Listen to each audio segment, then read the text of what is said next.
Actually এখানে একটা ঘটনা ঘটেছে, আমরা পুরো ব্যাপারটা খতিয়ে দেখছি।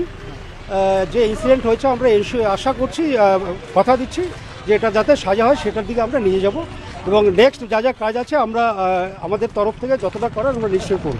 কতজন ইনভেস্টিগেশন আমরা দেখে নিচ্ছি, পরে বলে নিচ্ছি, রেড চলছে, আমরা সবাইকেই ধরবো যারা যারা এই কেসে ইনভলভ আছে। আচ্ছা, পুলিশের কতজন ইনজুর্ড হয়েছে পুলিশ পার্সোনাল? ওটা আমি খোঁজ নিয়ে জানাচ্ছি, কটা গাড়ি? আমি জানাচ্ছি, খোঁজ নিয়ে জানাচ্ছি। এবার একটু সাইডে